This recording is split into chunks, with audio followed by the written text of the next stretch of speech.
the world is my enemy. Everything and everyone is my enemy. Now, it's not hard at some level to see the truth in this face of language.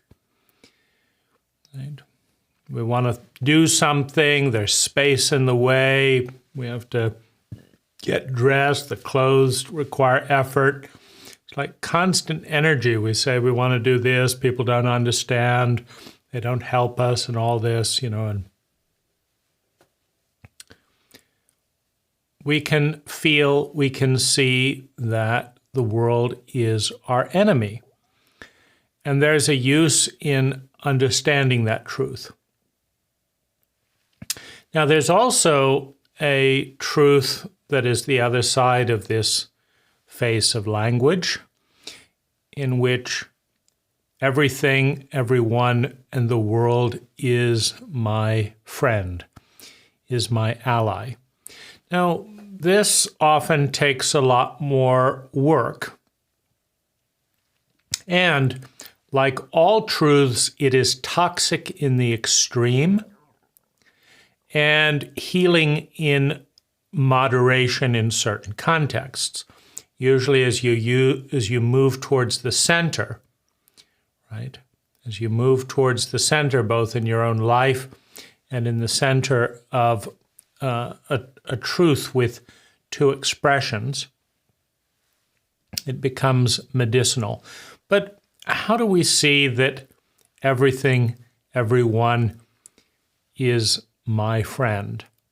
Well, another way of saying that is that if we are a friend to ourselves, we can extract something valuable from everyone, from the world, from each situation, right? If we were truly friendly to ourselves, and everything has a positive and a negative side, a destructive and a constructive side, then there's something that we can learn, there's something we can take away from every experience.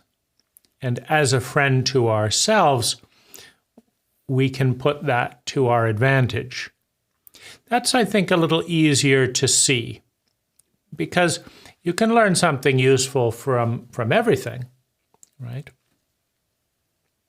If you've been raped, well, you learn that there's a sociopathic element in the cult in other people. And you can learn other things, right? You can learn about intergenerational abuse and how people who have been raped have a high tendency of raping other people.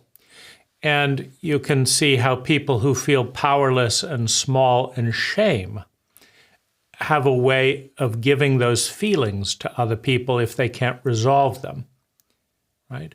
Well, just exploring in that thread for a little bit, and you've got a psychological degree, right? You understand more than the average person, right? So you can see that. If I look through this particular lens of language in my life, a lens that is not a natural lens to look through in the midst of pain and in the midst of trauma, some of the greatest pain in my life came from the sexual abuse of a male therapist under the influence of psychedelics. So I was thrown out of my center, right? And the combination of mushrooms and MDMA opened up possibilities and reduced inhibitions artificially, right? That's one of the key qualities of MDMA, which is why it can be used in date rape, right? And so I ended up having my first homosexual experience with a male therapist under the influence of a high dose of MDMA and psilocybin, pushing to take more than I wanted and pushing in a variety of different ways. And it ended up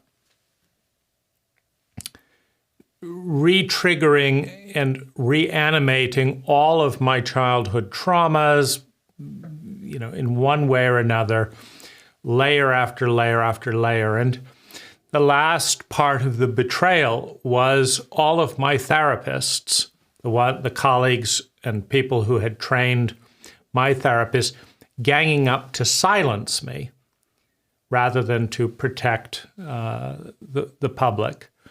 And the combination of one betrayal after another betrayal from 4 of my therapists, right, all colluding to deal with their fear and their survival, concerns, which of course you have to worry about if you sexually abuse your clients using illegal substances. So the combination of all that, right, it led to a complete collapse in many, many ways. Now,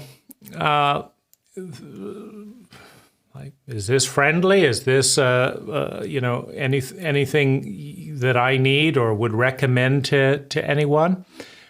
Well, as it was happening, as it was playing out step by step in a long, drawn-out dynamic, I was able to see how the very best parts of myself, my transparency, my candor, my truthfulness, my trusting nature, everything that was good in me was being feared, was being avoided, was being manipulated, was being lied to, was being traumatized, was being abandoned, but was being hurt, right? And all of my kind of hyperactive, fear-based, personality traits were being elevated into a state of, renewed PTSD. And so where's the gift in that, right? The worst pain of my life, barely able to focus, unable to trust, high levels of reactivity, etc.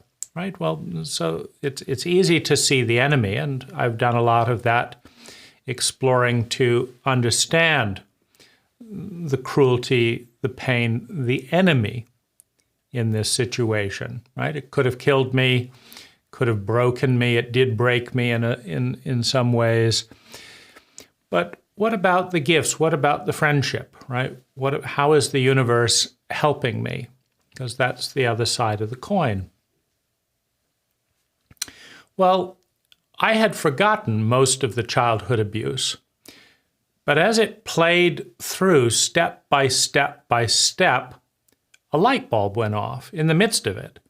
I said, my therapists are reenacting step by step by step all of the abuse of my teachers and my parents as a young child, right? My parents played abandonment games. My parents, were inappropriate sexually at times. My parents lied and did various things. Okay, so this felt absolutely horrific. And I began to understand where so much of my chronic pain held in my body had come from, right? Why I was in so much pain, why I was in so much anxiety, why I felt unlovable, why, and so how is this a kindness or a gift? Well, obviously I didn't learn the cruelty of my parents and culture the first time around. Now, how do I know that? I did not spot the cruelty in my therapist. And this is a trick that parents can do with infants. They can be incredibly cruel and be shameless, meaning I'm perfect, there's nothing wrong with me, right? I'm a sociopath, but nothing wrong with me. And the child believes that it's all about them.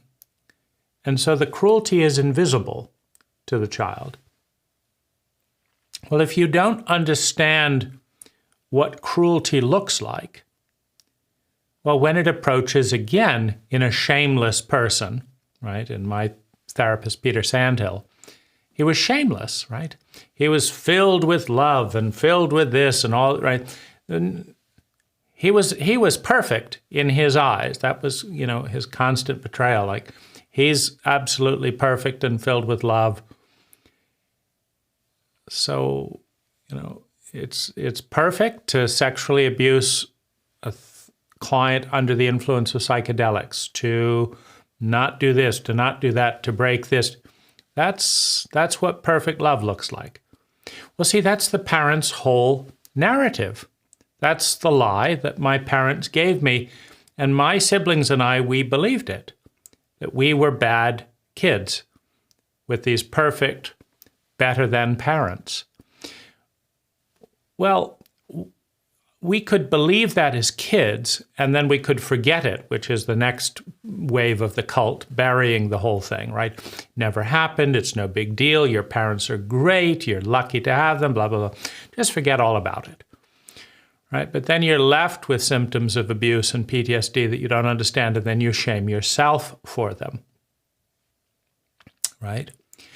Well, the same offering was given to me, right? So I didn't wake up from the dream. I didn't wake up from the shame. I didn't wake up and recognize the cruelty of my parents in its fullness, in its entirety. So I remained blind. To protect the idea of the perfect parent, I remained blind to the cruelty in me and in others and in my parents. So my therapist was able to come at me in that blind spot. Intense cruelty, intense incompetence in the name of love, right? And I was right there letting it in, no filters around any of this. I mean, of course, when you take MDMA, all your fear filters disappear anyway, but nonetheless, I couldn't see it. Right? And so as I went deeper into hell, and it nearly killed me, I had to see it. I had to wake up. And when I woke up, I didn't just wake up to the abuse of my therapist. I woke up to the cruelty in my childhood, right? A kindergarten teacher using corporal punishment, sending me down in the cellar, alone in the dark for fidgeting, because my parents would traumatize me at home, then I'd be anxious and have nightmares and fidget. And then my kindergarten teacher, my lovely godmother Waldorf teacher, Mary Louise Bedard, right? She would send me down in the cellar and say I would be eaten alive by witches. And that was supposed to calm me down from the parental abuse. Well, these things started to kind of connect, like what they're doing here at the Human Awareness Institute. It's an ironic name, I understand, to bury and push all this stuff. What they're doing here is exactly what my teachers did, exactly what my parents did. Only this time I can feel and I can understand how insane it is. I can understand how cruel it is. I can understand how unnecessary it is. I can understand its impact and that it's wrong, right? I can get that. This is not the way to help people heal, right? This is not the way to raise a child. So if I had woken up to that, I would not have repeated the abuse. It is necessary to grow and be fully human to understand the difference between cruelty and kindness. You must understand that. If you've got them mixed, you cannot fully function. So what does life have to do? It has to recreate the problem until it is recognized. Because you need to recognize the problem in order to function, right? So by reenacting my parents' abuse, while I was an adult, it woke me up to the childhood abuse, which woke me up to the cultural dynamic of burying layer upon layer upon layer all kinds of childhood abuse where there's no way out. To the present day, I can go to teachers or parental friends or, friends of parents, or nobody wants to know this story. Nobody wants to hear that Waldorf teachers torment their children. I can go to Manning Goodwin and Gertrude Goodwin, who I know as friends, who fund Waldorf schools, and they don't want to know about it. Right? Don't ask, don't tell. Right? I'm not supposed to talk about these things, and they're not supposed to listen. That's the protocol. So this is how abuse continues. Right? But everyone wants the veneer, like, oh, Waldorf schools. And they gave the veneers to my parents, like, oh, they're vegetarians. Very evolved. Right? But vegetarians can be sociopathic and cruel as well, it turns out. Not to animals, right? Of course, we can't do that to animals, but let's put your children into a dryer. Let's leave them out in hundreds of acres and say you're never coming back. But make sure to give them vegetables, because we can't kill animals. We can just destroy the soul and spirit and terrify your children and then humiliate them, right? Or beat them or whip them or any number of bizarre things. Good vegetarians sending their kids to Waldorf school, right? So it doesn't quite add up, but the cult likes to hear the veneer. I've never met a single person who asked me what it was like to be in a Waldorf school. I have met dozens upon dozens who said, oh, you're so lucky to go to Waldorf school, right? But if the walls are painted a nice pastel color, according to Rudolf Steiner, and you're down in the basement in the dark being eaten by witches so that your kindergarten teacher can manage things, do you appreciate the nice pastel colors, or do you wish you were dealing with a human being rather than a sociopath in all those nice pastel colors, right? We don't like to deal with the complexity of human beings, right? We like labels. Waldorf school's good, vegetarians, good, kind to animals, cruel to their children, apparently. We don't like the complexity. And so, right, so don't ask, don't tell is the protocol. So it's very difficult to feel something and understand it if you can't even talk about it. And if you do, if everyone's scared and doesn't want to listen to it, you think that there must be something wrong with you for telling the story, right? Rather than that there's something odd about a cult that has no problem cruelly punishing its children in this way, but is terrified of listening to the words about it, right?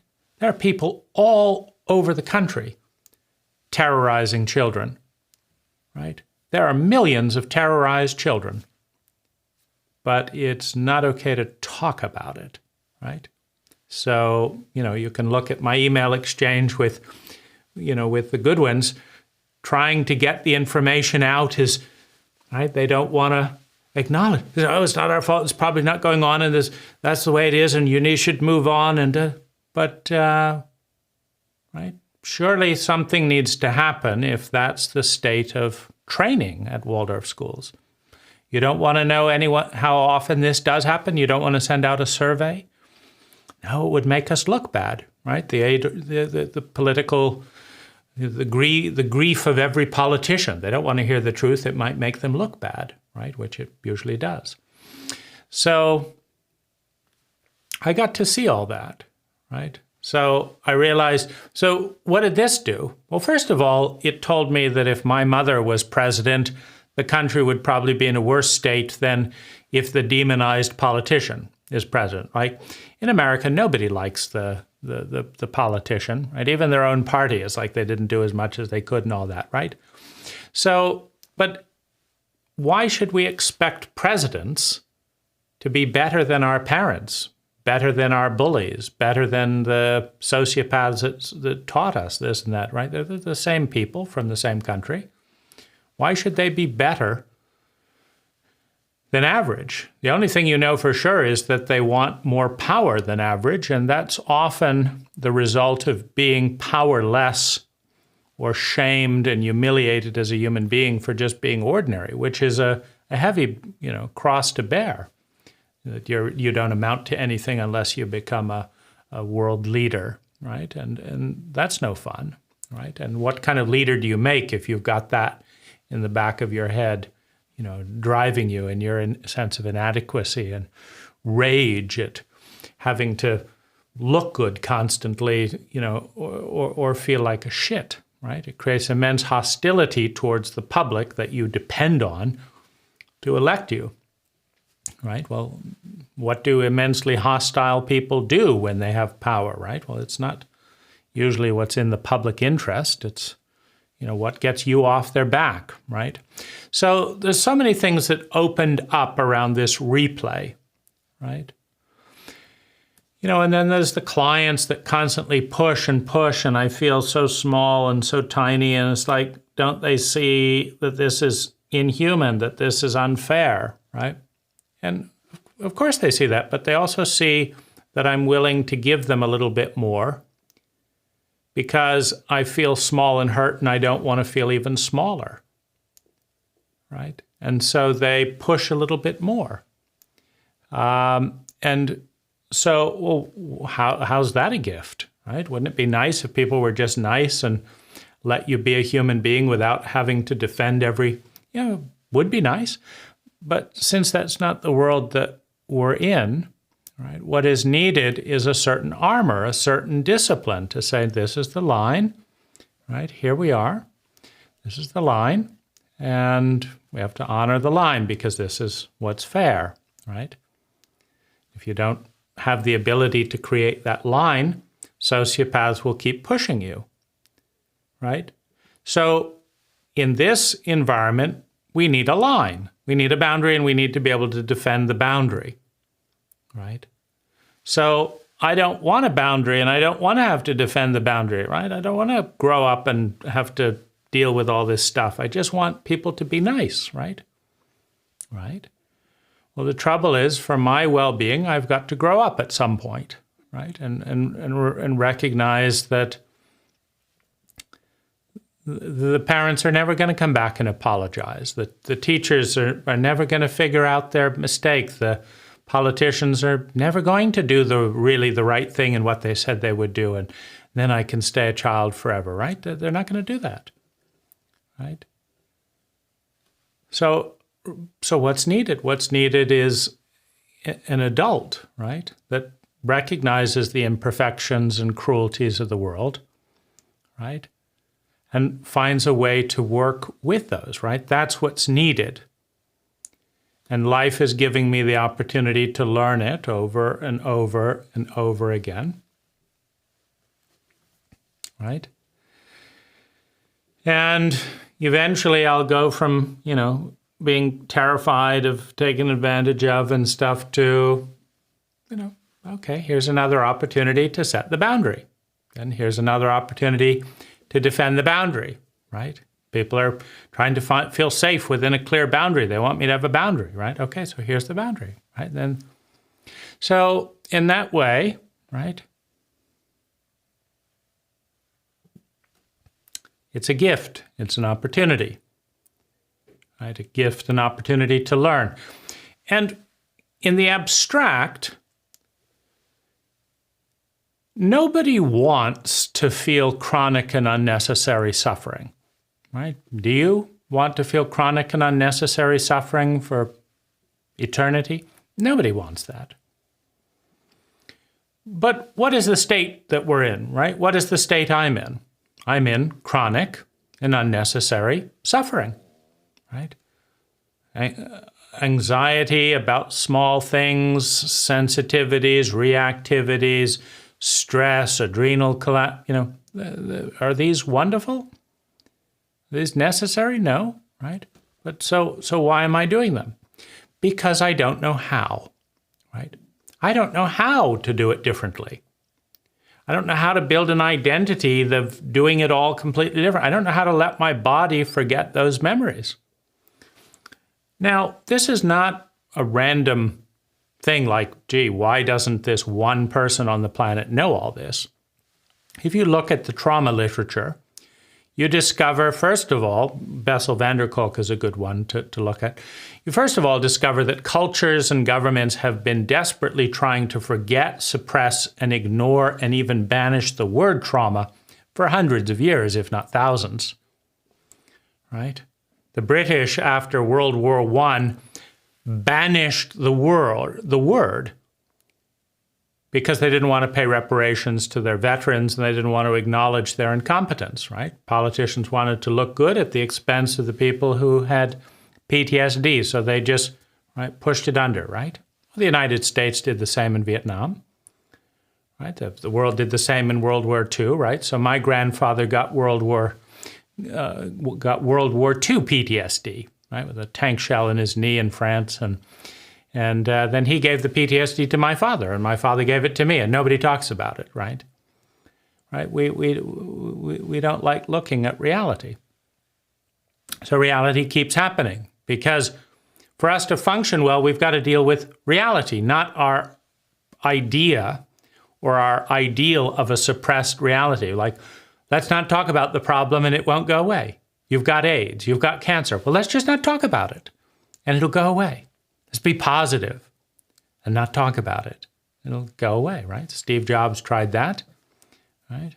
Let's just not talk about it and be positive, and right? And then it killed him, right? So, right, that's not a very good solution as a culture, but it's our solution. It's an incompetent solution, right? Well, incompetent cultures produce ignorant and incompetent people. Right? So my ignorance is a reflection of the psychological ignorance, the traumatic ignorance of my cult, right? Where you can go cradle to grave without a single hour of science-based emotional literacy, traumatic literacy, anything important. Your cult will bypass it. It just won't be covered, because we've got to cover important things like algebra, right? Which, it's a good thing we know algebra. We may not know where and how our parents abuse us. We may not know what to do about it. We may not know how to leave a dysfunctional marriage, but we know algebra. And it's a good thing too, given how often we use it. So, in this sense, right, it's telling me all that my cult doesn't know. Another odd situation, in part, you can understand a little skepticism of school based on the torment that arrived by kindergarten. But when I left formal high school to do my own self-designed homeschool program, I interviewed my Waldorf teacher and my parents and anyone else, who I was chatting with. They were all against it. They all said it was a terrible idea. And I explained my reasons, and I asked them to explain their reasons. And their reasons were very shaky, right? They weren't thought through, and they didn't have answers to my reason. So I decided to take my own counsel and design my own school curriculum, and then implement it and make money doing it. And it worked incredibly well. So what does that tell you? You could say these people are all your enemies, and they felt like my enemies at the time, right? Don't do it, it's a terrible idea, we won't let you, da-da-da. Right? All these grown-ups ganging up to stop me from doing the intelligent thing, right? Well, the beauty was that having watched every single one of them be proven wrong repeatedly in those types of scenarios. Every single one of them. There wasn't a single one that said, that's a great idea, go for it. Well, that's a horrible experience to be so unsupported. But later in life, when all of my therapists ganged up on me and said, don't tell anyone about the sexual abuse, it's best for you, they told me that it was best for you not to tell anyone about it. And it's best for us too, right? So it's a win-win. Just don't tell anyone about it, right? But that didn't make any sense. If you finally agreed that it's wrong, So you want all the public that depends on you not to know this is a danger at your organization? That's your idea of safety? Don't tell anyone that there's a risk? It's like you find a banister that's about to fall down and somebody falls down, and then don't tell anyone so that other people can fall down as well, so that you don't scare anyone. This made no sense, right? And so the divergence from the status quo, from the norm, right? For some bizarre reason, people never mention their abusers in media. Who are they protecting? I mean, the public, so they won't know to protect themselves? I mean, it doesn't make any sense, right? So that catastrophic failure of all the grown-ups around me helped me understand that there's plenty of situations where the majority of people, the authority figures, are wrong. They're wrong, and they don't know they're wrong, and they're abusing their power as if they're correct, right? But they're wrong, right? And they don't know it. And nor does anyone find out unless the hypothesis is tested. But most people don't test the hypothesis when everyone gangs up on them and says it's a bad idea. Well, I tend to be much more likely to test that hypothesis than average. That's a gift, because my life gets better when those hypotheses turn out right. Right? And so if all my parents and everyone had agreed with me at the time, right, I wouldn't have learned that the majority is often wrong and doesn't even know it, right? So that's a friendly thing to teach someone because it's true, right? And so there is a way to see reality in life as if it's trying to wake us up, trying to give us a reality based on truth rather than cult dogma, trying to give us an opportunity to live the life that's possible if we actually know what's going on. And since there is a lot of cruelty, right, and there is a lot of ignorance, right, there's a lot of ignorance about the ignorance, having people behave ignorantly and cruelly and ignorantly about the cruel is helping me understand what's going on in life, which then I will have the chance to keep learning about until I figure out how to navigate it. Now, once I figure out how to navigate it,